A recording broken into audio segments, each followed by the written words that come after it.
What's up, everyone? If you haven't heard yet, we won.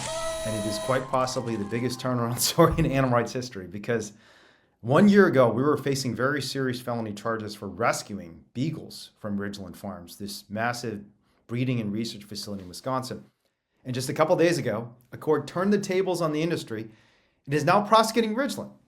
And it's an amazing outcome that could lead to not only freedom for 3,000 dogs from Ridglan, but the end of the use of dogs in experiments. Because if Ridglan goes down, the experimentation industry will go down because there's only one supplier left, Marshall in New York. And I don't think the industry can survive with just one supplier. So I've written and had shows before about what exactly was happening at Ridglan Farms. You can check out one of those historical episodes. There's an episode with the title, Can We Rescue 60,000 Tortured Dogs? And I encourage you to check out if you're going to hear more about what actually happened with these dogs. But I want to talk about, in this show, how we won. And I think there were kind of three primary reasons we were able to prevail against the biomedical industry, against the US government, against so much opposition. And the three reasons are, one, we did our homework. Second, we built a broad coalition and didn't exclude people. And third is we made the moral argument. So this first point, doing your homework. We live in a world today where so many people are stuck on TikTok. So many people just read tweets and don't go any deeper than that. And frankly, the industry and the prosecutor in this case kind of did the same. They didn't do their homework. Because, for example, when they filed a criminal complaint against us in August of 2021, they didn't realize they got the wrong people. The third defendant in this case, Eva Hamer, was not the right person. They had a photo and a video of someone inside Ridglan Farms. They thought it was Eva Hamer, but it wasn't. Among other things, Eva Hamer doesn't have glasses, and the person, who I won't name because she doesn't want to be named, who had been inside Ridglan Farms with us, had glasses. She also had much darker brown hair and much darker skin than Eva Hamer. Eva Hamer is a fairly light-skinned white person. The person who walked in with us is a fairly dark-haired and dark-skinned person. And yet the prosecution just got it wrong. And this is just one in many instances of the fact that the industry and the government just didn't do their homework in the way that we did. So, for example, they incorrectly insisted that Julie wasn't blind. They didn't realize we had vet records showing this dog was blind. They got a lot of details wrong about, when we were there and what we did inside. They just didn't do their homework. And in contrast with us, when we made the allegation that Ridglan was committing criminal animal abuse, not only did we have photos and video that we shot ourselves, we submitted FOIA requests and got substantiation of our allegations, corroboration by government inspectors finding exactly the same things we found. We talked to employees and got records and documents from inside the facility showing that animals are being abused, surgically mutilated, confined in cages in exactly the way we had seen with our own eyes. And so on the one hand, you have the industry and the prosecution not doing the homework. On the other hand, you have us trying to be as detail-oriented as possible, diving very deep into this case. And unsurprisingly, the court ultimately found that we were more convincing. And this is a lesson for all of us. If you want to make change, you've got to dive deep. So the second reason I think we won, though, is that unlike a lot of social movements that are very much focused on ideological purity, we had a big tent. So one of the first people I reached out to for help in this case was a vivisector, a veterinarian who is the chief of a very large animal experimentation facility, who was retired and was a friend of a friend. And, I think in a lot of cases in social movements, when you find someone who's on the other side of an issue, you see them as your enemy, you don't want to talk to them, they're a villain. But I knew that if we were actually going to do a good job of explaining why Ridglan was breaking the law, violating even the industry's own policies, we needed someone from the inside. And so when a friend of a friend turned out to be a very prominent lab animal vet, I reached out to him. We had a meeting in our offices, and he walked me through all the evidence and explained exactly in specific detail what was wrong at Ridglan Farms, even from his perspective. And that ended up being invaluable for all the veterinarians who testified, because that advice informed the lawyers, informed the other veterinarians who testified about what specifically was most compelling in our case against Ridglan Farms. And that's not the only example of us having a big tent, though. We had people testifying for us who were Don't get upset about this. Are you going to get upset? Some of you are about to get upset. But we had people testifying for us who were Zionists, who are on the Israeli side of the Israeli-Palestine conflict. And, many of you probably know on social movements today, Zionism is like the scarlet letter. And so many social movements say and this is actually something that's been said in the animal rights movement in the Bay Area, we don't want to create a safe place for Zionists. But if you're actually trying to create change, you have to include everyone. You have to make a safe place for everybody who might provide some support for the cause. And so we had people who were on all sides of the Israeli-Palestine conflict, on all sides of the most recent presidential election, Republicans working with us. And partly for that reason, we had a big tent that was unified on behalf of the Ridglan dogs. So if you're in a movement and you're seeing people getting canceled, excluded, if you see purity politics at play, that is a powerful example, a powerful demonstration of an ineffective movement. And there's political science research showing this.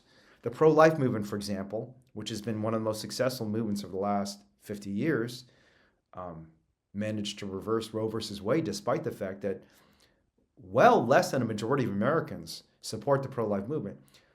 One of the most interesting findings from that movement is that half of the people who are frontline activists in the pro-life movement, in their first engagement, their first event participation in the pro-life movement, they were not actually pro-life.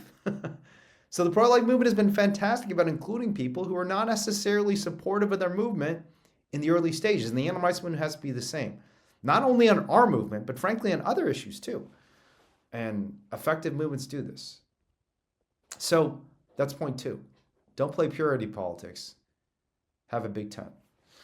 But the third reason I think we won is because we realized that we had a strong moral case and we weren't afraid to make it. I think so often in animal rights and veganism, there's a fear that because mainstream society, especially mainstream progressives, see us as judgmental, see us as privileged, mock us and condemn us for making a strong moral case for animal rights. We shy away from it. We don't want to say what we actually believe. And this is completely counterproductive. Because it turns out if you look at history and the social scientific research on what makes social movements powerful, moral cases are one of the reasons social movements succeed. In fact, when a social movement has a strong moral case and the other side does not have a moral case, but can only rely on tradition or pragmatism or other non-moral arguments, that is one of the most predictive variables for a movement's ultimate success. In the anti-slavery movement, for example, you had people fighting against slavery on moral terms, and the slaveholders, in contrast, were talking about economics. In the civil rights movement, and you had in the women's suffrage movement, you had people talking about equal protection under the law, saying that it shouldn't matter if you're black or white, woman or man, everyone should have the right to vote because we all have a right to control our own government, to control our own bodies, our own freedom, our own futures. And on the other side, all they had was tradition. They were saying, well, but historically you haven't been allowed to do this. It's not a very good argument. And too often in the animal rights movement, we shy away from the moral argument. We are unwilling to say what we actually think because we think it's going to land too hard on the people around us. And that's just insulting. It turns out, even in a courtroom, even a judge, even a legal system that has been so unwilling to entertain the idea that animals have rights, when you make the strong moral case, which is what I argued in court, what we argued in court in October when we presented this evidence, you can win. So too often animal rights activists and vegans talk about the health reasons, the environmental reasons to be vegan. When we talk about experimentation, too often we just talk about how useless animal experiments are. We should be talking about how a dog who is trapped in a cage for her entire life, who has never seen the sun, never stepped on the grass, who's lived on wire every single moment of her life, is a victim of horrific abuse. And we know this because if any of us have dogs in our own homes and someone mistreats them, we see that as a moral harm. That is not just harming property. That is not just doing something that is, crossing a social norm. That is something that is a violation of an individual being's rights, and we should say this. And if you check my Twitter, pinned at the top is part of my closing argument. But one of the arguments I made is that animals are protected under law, that they deserve equal protection under law, and that the rule of law benefits the least privileged among us, the most vulnerable among us, which includes the animals. So we should be making that moral case. So that's it. I wanted to share that all of us, when we're trying to go out there and change the world, if you want to take the lessons from this case, those three things are important. Do your homework, dive deep into things. Don't play purity politics, have a big tent, and make the moral case. Rely on these moral asymmetries for animal rights and other key issues facing our society today. But last thing I'm going to say is we need more people doing this, because fundamentally the reason we won this case is because we were willing to be the change we wanted to see in the world. It wasn't just that we made the moral case. We enacted that moral case. We embodied that moral case by going in there and rescuing the animals with our own hands. And we need more people to do this, because fundamentally, if you look at the last 200 years, how social movements have achieved change, whether it's anti-slavery activists just going into plantations and rescuing chattel slaves, women's suffrage activists just going out there and voting. Susan B. Anthony went and voted. When people told her she couldn't vote, she said, I have a right to vote, I'm going to do it anyways. Civil rights activists choosing to sit in places where they were unwelcome. And gay rights activists, the first iconic courtroom victory that really launched the gay rights movement was a couple in Hawaii, two women who just said, you tell us we can't get married, we tell you you're wrong. We're going to go and get married anyways. And so fundamentally what movements need to do, what you need to do, what I need to do is when we see some injustice in the world, we just have to enact the change we want to see with our own hands, our own bodies. We need to embody that change. And rescue is the embodiment of the change we'd like to see. We would like to see animals cared for, not tormented. And the only way we will get to where the world needs to be, the only way people are going to take us seriously, is if we embody that change. And that fundamentally is the lesson of the Ridglan Farms case.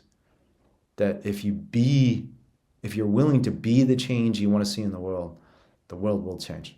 So we're going to talk a lot more about these lessons and other lessons and break down ways we can ensure the Ridglan special prosecutor doesn't just give Ridglan a slap on the wrist. But to do this, we're organizing a summit, an animal rights summit in DC in the middle of March. I hope you all come. It's going to go up in the next couple of days. I hope you come, and I hope you learn some of the lessons that we've learned over the last 10 years. Because whether you're a vegan just trying to reckon with your family and friends, or you're someone who is ambitious and wants to be a leader in this movement, and saving not just thousands of dogs, not just the billions of animals in factory farms, but the trillions of sentient beings who are suffering under the weight of human tyranny, we need you to be the best activists you can be, and part of that is being around other activists you can learn from. So stay tuned for more. Thank you all for the support. Thank you all for being there for me when I was charged. Now we need you to be there for the dogs. The next few weeks and months are going to be crucial. If you haven't subscribed to our Substack, please do so, because there are going to be some calls to action coming out. We need all of you on board. And if you're willing to be the change you want to see in the world, we're going to create change for these dogs and for so many more. All right, until next time. We don't have to hurt animals. You can protect them. We don't have to kill them. We can care for them.